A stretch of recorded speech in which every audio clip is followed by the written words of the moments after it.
Boa noite, pessoal. Então, hoje mais uma live. Hoje nós estamos conversando com o assessor do ex-deputado Vadir Damus e militante do PT. Boa noite, Renan. Boa noite, tudo bem, Larissa? Beleza? E nós, da Juventude, nós queremos saber um pouquinho sobre como você ingressou no PT, a tua história na política, como que aconteceu. Tá, eu comecei na juventude. Eu comecei quando eu tinha 14 anos. Minha filiação, inclusive, na verdade, eu comecei um pouco antes, mas minha filiação é com 14 anos. Não sei se você sabe, o PT tem um mecanismo de filiação interna, que a rigor, para filiar um partido político, precisa ter título de eleitor. Mas no caso do PT, tem filiação interna que serve tanto para menores de 16, quanto para aqueles brasileiros que estão morando no exterior, por exemplo, e que às vezes não estão obrigados a votar, enfim. Então, eu fiz essa filiação interna, eu fui do movimento estudantil secundarista, fui de Grêmio, fui de União Municipal de Estudantes, e cheguei, inclusive, fui secretário estadual da Juventude do PT, lá na Bahia. Já há um tempinho já. Pois é. Então, e assim, o conselho que você dá para agora, nesse momento que nós estamos passando pelo retrocesso que o Brasil está passando com o presidente da República, porque ele quer atacar muito a juventude. E nós não podemos deixar isso acontecer. Temos que ir à luta, não temos que ter medo. Que conselho você poderia dar para nós? Olha, eu não vivi o período militar, que foi um período de muitas lutas, mas na década de 90, que foi a época que eu comecei mesmo a minha militância na juventude, nós realizávamos muitas lutas contra o neoliberalismo no Brasil. O que o Bolsonaro quer é implementar de vez o neoliberalismo com uma perspectiva ainda mais autoritária, né? E com essa serpente do fascismo, a gente tem que ter muita luta, né, e ser muito firme nesse combate. A gente não pode dar trégua nesse combate. Eu acho que é fundamental, Larissa, uma coisa que nós fazemos muito, a juventude petista, né, organizada, precisa começar a ampliar o seu diálogo com as juventudes, porque não é uma só, as juventudes, tanto a do movimento secundarista, do movimento universitário, do movimento dos pequenos agricultores, a juventude trabalhadora, a juventude que está ligada a movimentos de cultura, a juventude que está ligada a movimentos pelo esporte. Então, a gente precisa articular todas essas juventudes, conversar com elas, entender quais as opressões, quais os tipos de explorações que elas vivem e construir nesse processo uma oposição àqueles que querem atacar e querem negar direitos para a gente, né? Sobretudo para a juventude. Para você ter uma ideia, aqui no Rio de Janeiro, tem prefeitura bolsonarista que está querendo acabar com o Instituto Federal que o governo Lula conseguiu conquistar aqui para a Baixada Fluminense, que é uma região super, super, super carente, que precisa mesmo de um reforço escolar, que tem uma instituição como o Instituto Federal Tecnológico ajuda bastante a juventude, a gente tem visto depoimentos disso, e a gente vê a prefeitura querendo tirar o terreno que eles já tinham doado, né? Eles embargam, não permite que se construa mais prédios, mais salas de aula. É isso que eles querem, acabar com os direitos e com as possibilidades, né, da juventude, que estava começando a enxergar ali uma luz no fim do túnel, uma juventude da Baixada Fluminense que tanto necessita. Pois é. Então, até o início desse ano, nós não tinha JPT aqui no nosso município. E foi uma ideia que foi se tornando realidade, graças aos piazada de Curitiba. E nós estamos bem firmes. Nós precisamos muito de jovens para esse ano da eleição. A política precisa de juventude, de pessoas jovens, e assim, eu estou muito feliz pela JPT e vamos seguindo. A juventude tem que conquistar um lugar na sociedade, e nós vamos à luta. E como que está a juventude aí no Rio de Janeiro?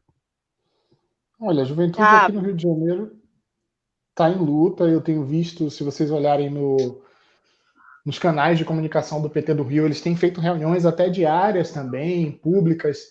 Tem o Representa, né, que é a plataforma da juventude petista, para as eleições desse ano e as próximas eleições.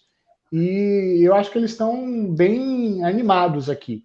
Né? Eu não acompanho muito de perto, mas eu tenho visto alguns companheiros e companheiras num processo forte de construção com a base, né, de uma política firme de luta da juventude. Eu quero dizer que tem uma coisa importante, Larissa, que eu acho para os jovens, é a organização partidária e a organização nos movimentos sociais. Então, eu não sei como é que vocês, aí na tua cidade, o que é que tem de movimento vivo, né? Associações, sindicatos, organizações estudantis. Eu acho muito importante que a gente se organize para participar. Não precisa ser necessariamente dirigente, mas para construir os movimentos, construir as lutas. Eu acho que é arregaçar as mangas e colocar, mais do que ter um cargo, eu acho que é participar da luta. Eu acho que essa é uma dimensão fundamental que a gente tem que ter, né? A gente tem que ter uma educação política muito forte, que essa coisa do... Eu costumo brincar, eu eu tenho uma atuação na política que vai da organização partidária, então já fui dirigente do PT, já fui secretário estadual da Juventude do PT, né, já fui do diretório estadual do PT na Bahia, já fui do diretório estadual do PT aqui no Rio de Janeiro, mas ao mesmo tempo eu costumo casar isso com a dimensão também das lutas sociais. Então eu fui do Grêmio Estudantil, eu fui da Federação Nacional dos Estudantes do Direito, eu fui do sindicato, aqui no Rio de Janeiro, eu fui diretor do Sindicato dos Bancários, eu sou bancário, né? Então, eu costumo dizer que atuar nessas frentes é importante. E também atuei no governo, eu fui do IBAMA no primeiro governo Lula, né? Durante um ano, eu fui chefe de gabinete lá na Bahia. Depois eu trabalhei com o Adi no mandato dele, né? Coordenando toda a parte da comunicação. Então, assim, a luta política tem várias frentes. A gente não pode se concentrar em uma só, né? E uma coisa fundamental que eu acho que eu quero dizer para essa juventude que está se formando é que a gente não deve viver da política, a gente deve viver para a política. A política é uma doação. Tem um videozinho do Pepe Mujica, que foi o presidente do Uruguai, que é fantástico. Porque a gente não está na política para conquistar algo para nós individualmente. A gente está na política porque a militância é algo que orienta e que nos engrandece, que nos dá um horizonte de motivação de vida, né? Eu não quero ganhar dinheiro com a política, nunca quis, e acho que a juventude tem que ter sempre isso em mente. Ganhar dinheiro é trabalhando, né? É trabalhando, como eu tenho meu trabalho, sou de uma categoria que, inclusive nessa pandemia, é considerada essencial, então todos os dias eu vou para o banco trabalhar, mas o fundamental para a gente é que onde a gente estiver trabalhando, onde a gente estiver estudando, a gente tem que estar organizando a classe trabalhadora. Eu acho que essa é uma dimensão bastante importante. Está sem o áudio. Seu áudio.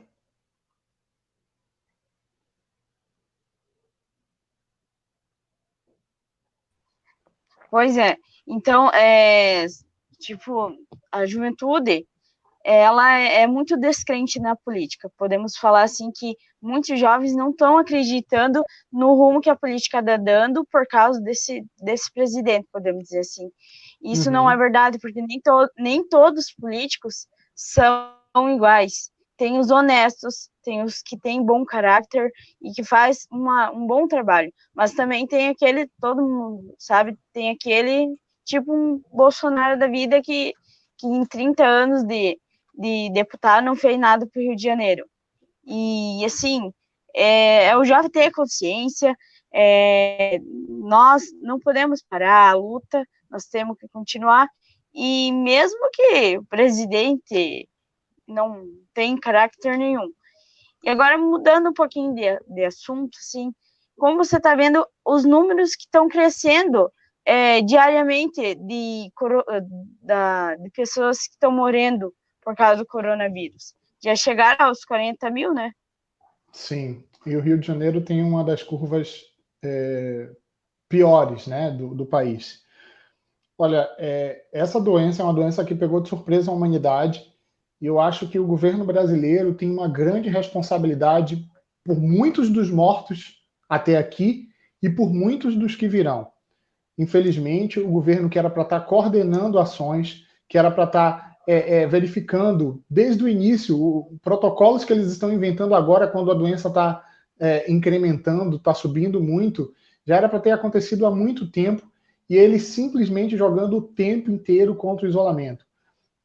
Para você ter uma ideia, né, na última pandemia do mundo, o Brasil foi responsável, com todos os cuidados, por 20% das mortes.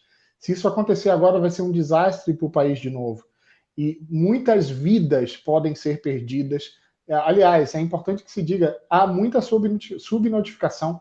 Com certeza são muito mais de 40 mil mortos. Né? Tem muita gente morrendo em casa. Em alguns estados isso ainda não chegou. Eu acho que aí no Paraná ainda não está tão difícil a situação. Mas aqui no Rio de Janeiro já tem, dependendo da semana, tem 400, 500 pessoas sem conseguir ter acesso ao atendimento médico. Né? Essa semana deu uma melhorada, mas como eles estão abrindo as ruas, como eu saio todos os dias, eu vejo que agora a gente já tem ônibus cheio, já tem metrô cheio, e isso pode significar uma muito maior transmissão desse vírus. Pois é, então, não, aqui no Paraná tá, que eu vi um número ontem que o Lemos colocou para nós, tá 200 e poucas pessoas que já morreram por coronavírus. E assim, é triste porque em alguns estados os governadores estão seguindo a regra do Bolsonaro, que é funcionar todos os comércios de novo. E eu acho que se os governadores querem o bem da população, eu acho que tinha que voltar às barreiras, voltar a ficar uns dias com o comércio fechado, porque aqui no Paraná, aqui na minha cidade, já tem 7 ou 8 casos confirmados. E não tem nem lógica. E tem muitas pessoas que estão com aquele pensamento que isso é uma gripezinha, isso logo passa. Eu acho que até o Bolsonaro falou que eu vi, sei lá, uma notícia lá que ele estava falando que tinha uma mulher que se curou do Covid com alho. Olha a lógica do presidente. É a pseudociência, né? Eles são baseados basicamente em fake news. Eles ignoram que há um conhecimento da humanidade, que é uma coisa que é fundamental, e para vocês, jovens, apostar no conhecimento verdadeiro, é a possibilidade de abrir portas para o futuro. Né? E esse Bolsonaro dá o mau exemplo. Ele dá o mau exemplo. Ele nega a medicina, ele nega o método científico, e, infelizmente, muita gente cai nesse canto de sereia, né? Que imobiliza, e essas pessoas, como disse o Lima Duarte recentemente, elas estão lavando suas mãos com sangue, porque elas são responsáveis ao serem depositárias, né, desse governo fascista, desse governo que não quer o bem do povo. Elas são responsáveis pelas mortes que a gente está vendo. Né? Eles que diziam que não ia ter 5 mil, 7 mil mortes, já passamos de 40 mil e ainda nem começou, nem chegamos no ápice da crise por aqui. Então, a situação é grave e a gente precisa ter bastante cuidado com tudo que está acontecendo, e a luta tem que ser permanente. Né? Eu tenho dito assim, onde não tiver manifestação de fascista na rua, a gente não precisa sair de casa. Mas se eles forem para ruas, a gente tem que fazer o enfrentamento. Não pode deixar que fascistas com bandeira do nazismo, né, com a intolerância, estejam nas ruas dizendo que são representantes da população brasileira, porque eles não são representantes da população brasileira. A população brasileira é generosa. Larissa, eu tive a oportunidade de conhecer o seu estado quando eu ainda era do movimento estudantil. Eu fui no Cefet do Paraná em 1996. Né? Eu tive a oportunidade, nós realizamos um encontro aí, eu tenho bons amigos dessa época, e foi fantástico. E eu acho que esse debate, né, da democracia, etc., a gente já enfrentava, e a gente não pode abrir mão desse direito que, a duras penas, os trabalhadores e as trabalhadoras que tombaram. Né? Teve gente que nessa luta morreu, foi assassinado pela ditadura para conseguir que a gente pudesse estar falando agora, por exemplo.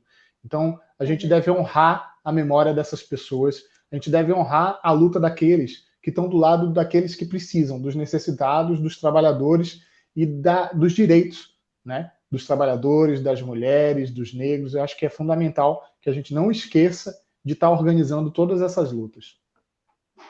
Pois é, agora comentar sobre as manifestações que ocorreram pelo Brasil inteiro, podemos dizer assim, contra o fechamento, a favor do fechamento do STF. Isso não vai ser possível, porque já é um crime que está no artigo 5º, que é contra a democracia, né? Mas eles sabem que nós estamos na época da pandemia. Por que eles pegam e saem na rua? Não vão conseguir fechar o STF. Olha, há uma escalada. Eles acreditam que se com essas manifestações eles podem provocar os militares. Agora há pouco saiu uma decisão do Supremo Tribunal Federal dizendo que os militares eles não podem interferir em outros poderes, né? Eles não são um poder moderador e eles não estão para tutelar a democracia brasileira. Eles realmente querem, como disse o filho do Bolsonaro, eles acham que vai ter uma ruptura institucional. Eles querem dar um golpe e nós não podemos permitir isso, porque esse golpe ele pode significar a morte de mais gente ainda do que eles já estão matando com os descuidos que eles estão tendo com a Covid. Pode significar uma perseguição política ainda mais feroz, pode significar desaparecimento de pessoas e a gente não pode compactuar com isso de novo. Pois é, isso é muito triste se o regime militar voltar e não podemos aceitar isso. Temos que, claro, com todos os cuidados, mas temos que ir para a luta, temos que ir para não deixar esse regime militar entrar. E assim, aquele dia, eu estava assistindo julgando a chapa do Bolsonaro e do Mourão. Eu tinha a maior certeza que ia dar certo, agora o Bolsonaro cair, o Mourão. Mas não foi dessa vez. Eu acho que ficaram um pouco com medo por causa sim. Certamente teve um quê de medo, mas ainda existem outros processos e eu creio que eles vão ser julgados e a gente espera que novas eleições sejam convocadas.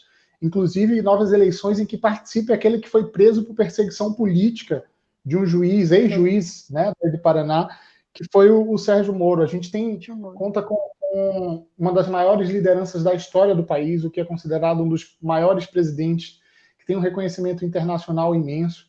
E, independente de alguém gostar ou não gostar do Lula, de achar que ele deveria ou que ele não deveria se aposentar, não é uma decisão que cabe aos outros. O direito que a gente tem de lançar quem a gente quiser, e, sobretudo, o Lula, contra quem não há nada provado, né, que a gente já está fazendo a denúncia na ONU pelos direitos do presidente, né, isso é fundamental. Que o Brasil respeite a legislação internacional, inclusive, que nas últimas eleições o Brasil desrespeitou, porque pelas regras internacionais dos direitos humanos, inclusive, e dos direitos políticos, o Lula teria o direito a ter sido candidato, e nós tivemos usurpado esse direito, porque eles sabiam que eles perderiam as eleições e eles morrem de medo da gente continuar fazendo coisas pelo povo e que eles não consigam mais voltar ao governo no Brasil. Pois é, pelos planos do Sérgio Moro, ele está querendo ir para presidente em 2022, pelo que ele fez com Lula e acabou saindo do Bolsonaro porque ele ia se queimar.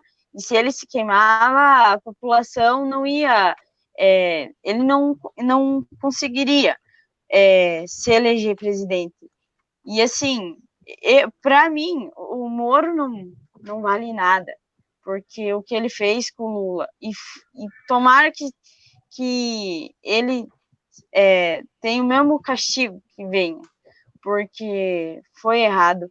E o Bolsonaro foi eleito pelos fake news. Essa é a mais lógica que pode ter, porque senão, você imagina, ele não fala nada que presta. Metade que ele fala é baboseira. E aí as pessoas acreditaram em tudo que ele falava. Ele inventava os fake news do PT e as pessoas ingênuas, podemos dizer, acreditavam. E ele foi elegido pelo fake news. nunca participou de nenhum debate, sempre tentava fugir. Então, podemos dizer que ele foi eleito pelos fake news. Com certeza, ele não apresentou um projeto de país. Ele não consegue debater os temas importantes para o Brasil, como economia, etc. Nós não temos um presidente, né?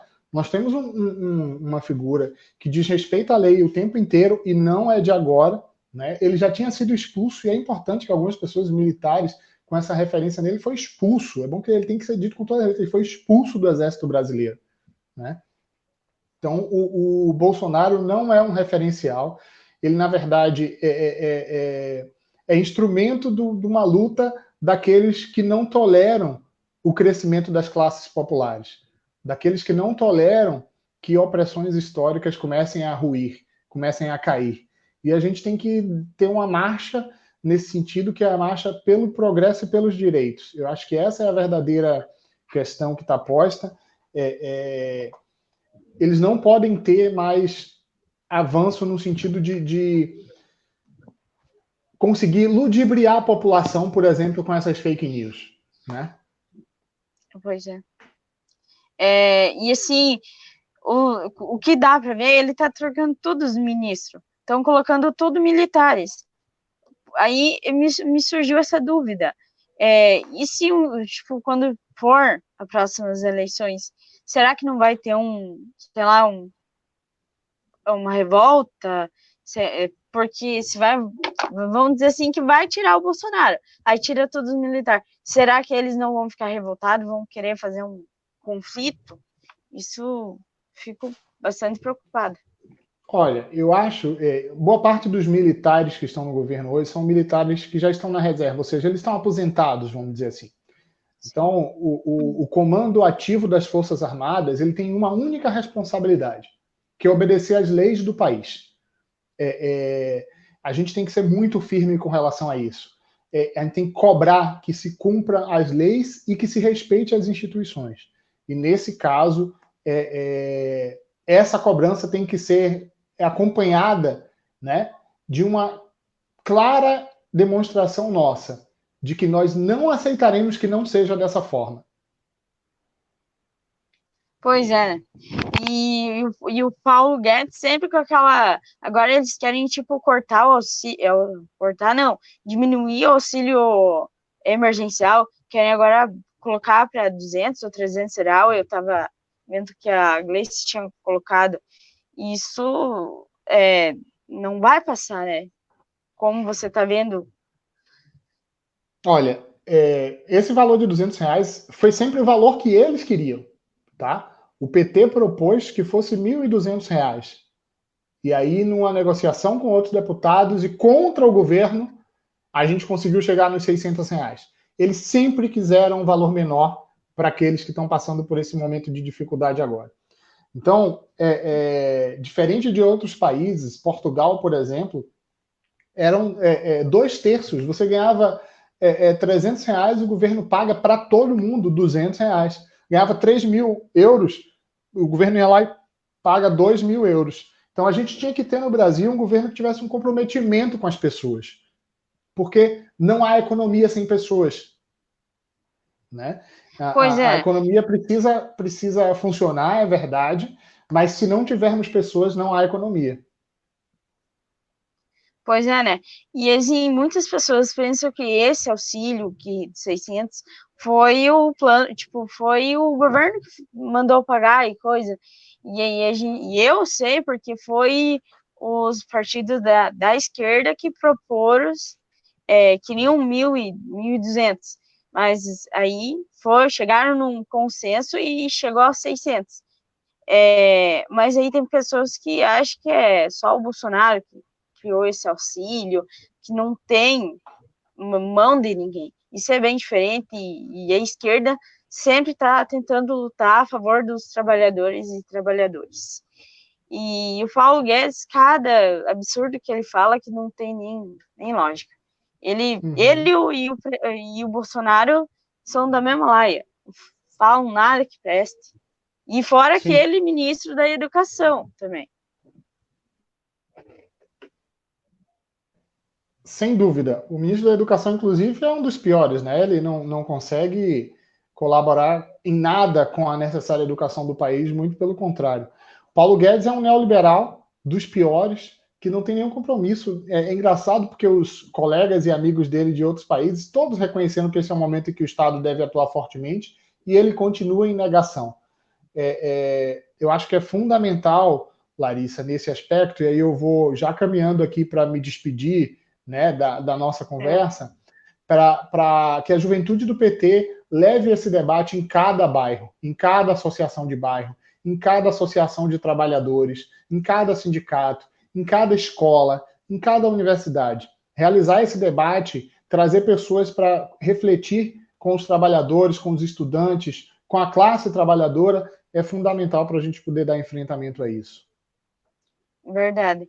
E aí Então, eu quero, obrigado, só Renan. finalizando, parabenizar você. Você é uma grande lutadora. Tenho acompanhado aí Muito obrigada. seu esforço, né? Seu investimento pessoal, de tempo. Você é destemida, você é uma companheira muito valorosa. Eu tenho muito orgulho de ser militante com você, de ter te conhecido. E quero parabenizar toda a juventude do PT que você coordena e lidera daí. Obrigado. Eu queria, antes de mais nada, agradecer você por aceitar o meu convite e queria convidar vocês, todos os companheiros, para participar de uma live que eu farei dia 17. Às 2 horas, eu vou ter uma live com a Márcia Tiburi. E às 8 horas da noite com a Luciana Rafaim, deputada estadual do Paraná. Então, estão todos convidados. Muito bem. Participem, pessoal. Larissa, um grande abraço para você, boa noite e vamos continuar na luta. Vamos. Aí, obrigado, Renan, por ter aceitado. Disponha. Estou sempre à sua disposição.